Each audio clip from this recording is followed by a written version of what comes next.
Ini adalah film berdasarkan kisah nyata yang berjudul The Billionaire, yang menceritakan tentang seorang remaja bernama Top Itipat yang menjadi pengusaha sukses. Di awal film kita akan diperlihatkan seorang anak yang bernama Top Itipat, kita panggil aja Top, di mana Top sedang bercerita kepada bapak kita sebut aja Bang Jali. Di awal ceritanya dia sedang bermain game, di mana Top mempunyai item sepatu di game tersebut yang harganya ternyata seharga $500 Singapura atau seharga 12.000 baht, di mana ia meminjam rekening pamannya dan menjual item tersebut sampai akhirnya dia menjual semua item yang ada di game tersebut sehingga ia dapat membeli mobil. Di sekolah Top dibawa ke kantor karena telah menyogok satpam agar membiarkan mobilnya masuk ke dalam. Kepala sekolah pun memberikan hukuman akan memanggil orang tuanya. Di malamnya Top pergi ke pasar untuk membeli kepiting dengan pacarnya, yang dimana Top menaruh mobilnya yang membuat jalanan macet. Di rumah Top telah ditunggu oleh orang tuanya yang memarahinya karena menduga Top membeli mobil dari uang hasil judi, dan Top mengatakan bahwa itu adalah uang hasil bermain game. Ibunya mengatakan bahwa ia tidak ingin apa-apa, melainkan hanya ingin Top menjadi anak yang sukses dan rajin belajar. Namun Top terus memainkan gamenya tanpa peduli ia tidak diterima masuk ke perguruan tinggi atau kuliah. Di sebuah toko Top menawar PlayStation atau PS dan berhasil mendapatkannya, di mana di saat pulang di rumah ibunya menanyakan kepada Top apakah ia diterima di kuliah. Top pun berbohong dan mengatakan bahwa ia diterima. Lama Top pun mendengar pembicaraan orang tuanya tentang biaya untuk kuliah, yang dimana ayahnya mengatakan bahwa keuangan mereka tidak cukup jika Top harus masuk ke kuliah negeri, dan ibunya ingin anaknya mendapatkan pendidikan terbaik dan tetap meminta agar suaminya membiarkan Top masuk ke perguruan tinggi. Di saat ingin bermain game, Top stres dikarenakan akunnya telah di-banned dikarenakan telah menjual item-item demi kepentingan pribadi. Dia pun kembali ke toko dengan pemikiran baru dan dia membeli 50 unit DVD seharga 500 baht. Di sela cerita, Bang Jali mengatakan ia paham dengan cerita Top, di mana Top pasti ingin berjualan DVD. Namun Top mengatakan itu baru awal cerita. Di rumah Top mencoba memperlihatkan DVD yang ia beli. Ternyata itu adalah DVD bajakan yang tentunya mudah rusak. Top kembali ke toko dan meminta ganti rugi, namun gagal. Sia-sia. Di saat pulang Top bertemu ayahnya dan mereka pun pulang bersama, di mana ayahnya Top mengatakan bahwa hidup tidak semudah bermain game, dan ayahnya menyuruh Top kembali bersekolah dan ayahnya akan membayarkan biayanya dimanapun sekolahnya. Akhirnya Top sekolah di sekolah swasta dengan menggadaikan jimat milik ibunya yang ia curi. Ya mungkin karena gengsi minta uang dari ayahnya anjir. Di rumah Top menyewa mesin kacang seharga 50.000 baht, di mana ayahnya marah dikarenakan mesin tersebut hanya seharga 30.000 baht saja. Top selalu bolos di saat kuliah dan lebih memilih meminta tolong temannya untuk direkam pembelajarannya dan didengarkan saat di rumah, di mana ia lebih memilih mempelajari bahan dan cara membuat kacang yang enak. Di saat sudah jadi, Top memberikan kacangnya kepada pamannya untuk dicoba dan ternyata hasilnya enak. Di sebuah mall, Top pun memilih untuk berjualan di sana. Di hari pertama penjualan mereka tidak laku banyak. Top pun berkeliling di pasar untuk mencari cara agar jualan laku, sehingga mendapatkan ide bahwa lokasi mereka salah, dan akhirnya dia pun pindah ke pintu utama. Di saat ujian, HP Top berbunyi, di mana pengawas ujian telah melarang supaya tidak mengangkat ponselnya karena akan dianggap sebagai kecurangan, dan Top tidak peduli dan keluar dari ruangan itu. Ternyata yang menelpon adalah pamannya, di mana ia kesulitan melayani pelanggan yang banyak dan juga dikarenakan stok kacang mereka telah habis, di mana dagangannya laku, dan Top memutuskan untuk membuat cabang yang baru. Hal ini sempat dilarang oleh pamannya dikarenakan mereka baru saja mulai berbisnis. Namun Top tetap membuka cabangnya. Tak lama datanglah pacarnya Top, di mana ia menyuruh Top agar fokus kuliah demi masa depan mereka. Esoknya cobaan pun datang, di mana pemilik mal tersebut membatalkan kontraknya dan akan mengusir Top jika masih menjual kacang, di mana mesin pembuat kacangnya mengeluarkan asap yang membuat atap mal kotor.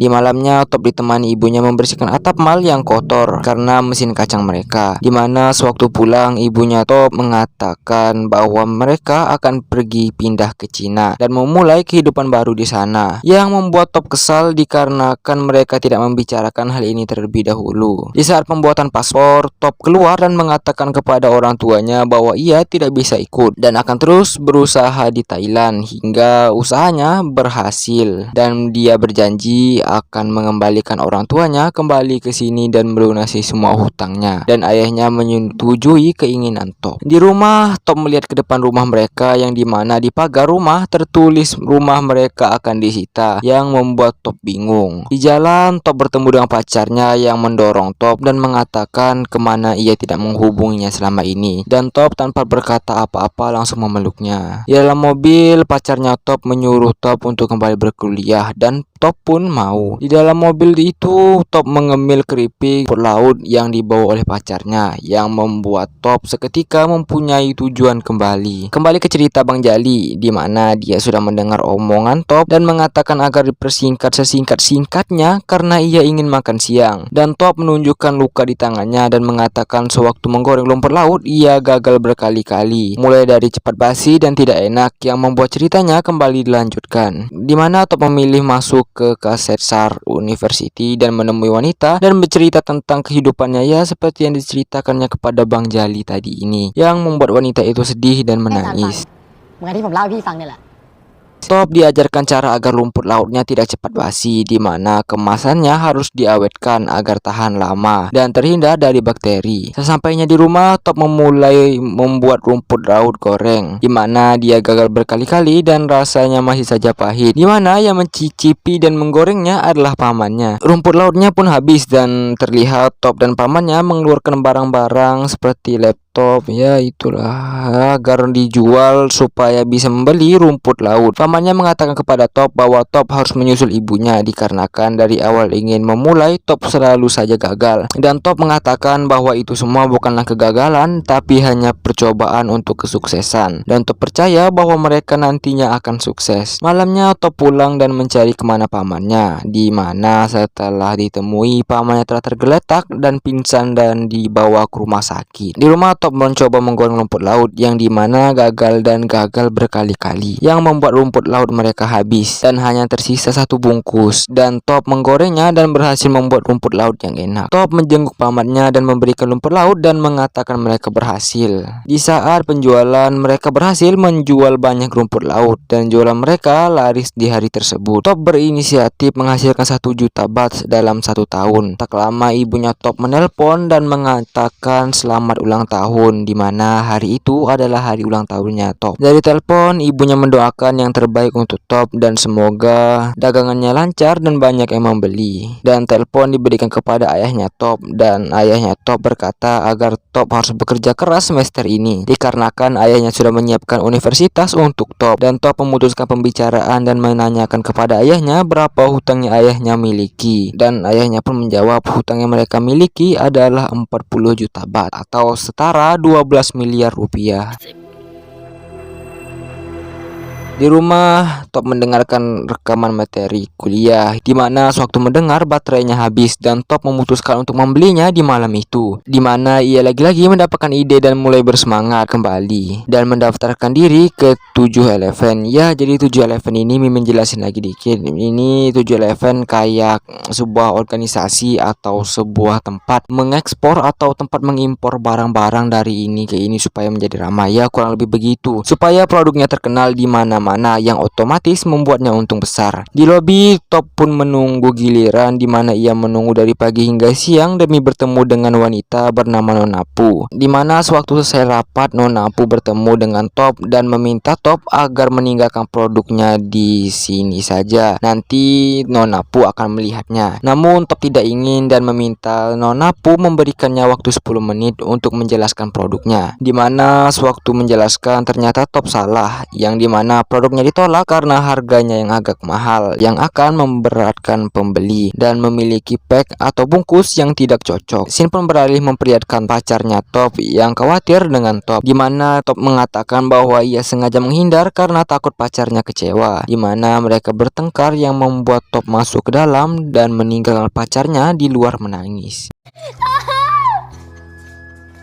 Di dalam rumah, Top bercerita dengan pamannya dan mengatakan bahwa ia adalah pria yang buruk. Scene pun beralih memperlihatkan Top kembali ke 7-Eleven dan membawa rumput gorengnya yang tentunya udah dalam bentuk kemasan dan ingin bertemu dengan Nona Pu kembali. Dan ia menunggu di lobi walau udah tahu beliau ini memiliki waktu yang padat, ia tetap menunggu. Ia tetap menunggu hingga akhirnya ia pun pulang karena udah terlalu lama menunggu. Di lift, Top memberikan kemasannya kepada penjaga lift dan ia pun pergi. Top menelepon ibunya dan mengatakan hidup ini sungguh sulit dan mengatakan bahwa ia akan menyusul ibunya. Ya udah putus asa mungkin karena hutang orang tua dan cobaan yang terus-terus datang. Nona pun masuk ke lift dan melihat tersisa satu kemasan atau cemilan milik Top dan mengambil serta melihatnya. Scene beralih memperlihatkan Top dipanggil ke kantor yang ternyata produknya diterima oleh Nona Pu dan Top bisa langsung menandatangani kontraknya dengan syarat harus memiliki pabrik yang nantinya kebersihan pabriknya akan diperiksa. Dan jika lulus, Top harus memproduksi 72.000 kemasan dalam jangka waktu 2 bulan untuk diekspor. Di rumah, Top mulai memikirkan cara agar bisa membuat 72.000 kemasan dan harus memiliki dana untuk membangun pabrik. Nah, jadi di sini akhir cerita. Dan Bang Jali mengatakan dia peduli dengan Top. Namun usia Top yang sekarang masih berumur 19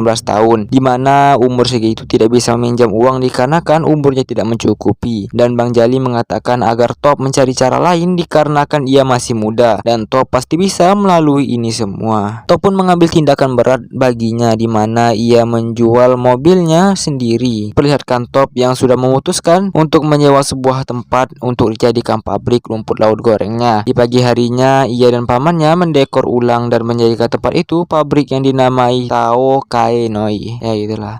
Dan tak lama datanglah NCB, ya kayak orang yang mutusin pabriknya layak digunakan atau tidak. Dan sewaktu sedang dilihat-lihat, pamannya menyuruh Top agar Top menyuap petugas tersebut agar berhasil. Dan Top membantahnya dengan mengatakan sudah cukup dengan hal buruk. Mulai sekarang ia hanya ingin menjadi orang jujur seperti yang ibunya katakan. Dan petugas pun pergi dan akan mengirimkan hasil yang memutuskan pabriknya layak atau tidak. Tak lama hasilnya pun keluar, namun tintanya habis di saat lulus atau tidaknya. Dan pamannya menyuruh Top agar keluar melihat ke arah matahari. Dan setelah dilihat ternyata hasilnya disetujui dan Top dan yang lainnya senang. Scene beralih memperlihatkan Top dan karyawannya di subuh hari sedang memasukkan cemilan ke dalam mobil box besar untuk membawa cemilannya. Di sini Top memeluk pamannya dan mengatakan terima kasih telah menemaninya hingga saat ini. Dan Top mengatakan jika mereka gagal kali ini mereka tidak akan memiliki apa-apa lagi. Dan Top berjanji jika kali ini ia berhasil ia akan kuliah dan tidak akan keras kepala lagi. Di bandara, Top ditanyai kenapa baru datang sekarang, di mana barangnya harusnya sudah diantar 1 jam yang lalu. Dan Top meminta tolong agar diperbolehkan barangnya dikirim. Tapi petugas mengatakan tidak bisa dikarenakan nanti yang lain akan meminta hal yang sama. Dan mengatakan Top sudah sangat terlambat. Dan Top meminta dengan sangat yang dimana kali ini ia diizinkan. Dan diperlihatkan Top yang mimisan yang membuktikan bahwa ia benar-benar bekerja keras yang membuat hati petugas itu luluh dan memperbolehkan truknya masuk. Top menelpon orang tuanya dan meminta maaf dan mengatakan bahwa ayahnya dan ibunya bisa pulang sekarang. Di akhir film diperlihatkan Top yang sudah bekerja sama dengan 7-Eleven, 7-Eleven dan sudah melunasi hutang orang tuanya yang berjumlah 40 juta baht atau setara 12 miliar. Serta ia menjadi pengusaha sukses yang memiliki 2.500 karyawan dengan penghasilan 1.500 juta baht atau setara 450 miliar rupiah. Dan film pun berakhir. Hikmah yang bisa kita ambil dari film ini adalah jangan pernah berhenti berusaha walau itu melelahkan. Jangan berhenti meski sudah gagal berkali-kali. Anggaplah gagal seperti jalan lurus untuk menggapai kesuksesan. Sama seperti Top Itipat di film ini yang sudah gagal berkali-kali namun akhirnya mendapatkan jalan mulus dengan kesuksesan. Serta telah menjadi pengusaha sukses yang melunasi hutang keluarganya. Saya Habib sang pengisi suara dan Opal Saputra mengedit dan lain sebagainya mengucapkan selamat menonton dan kami undur diri pamit dan sampai jumpa di next konten dan jangan lupa untuk bernapas.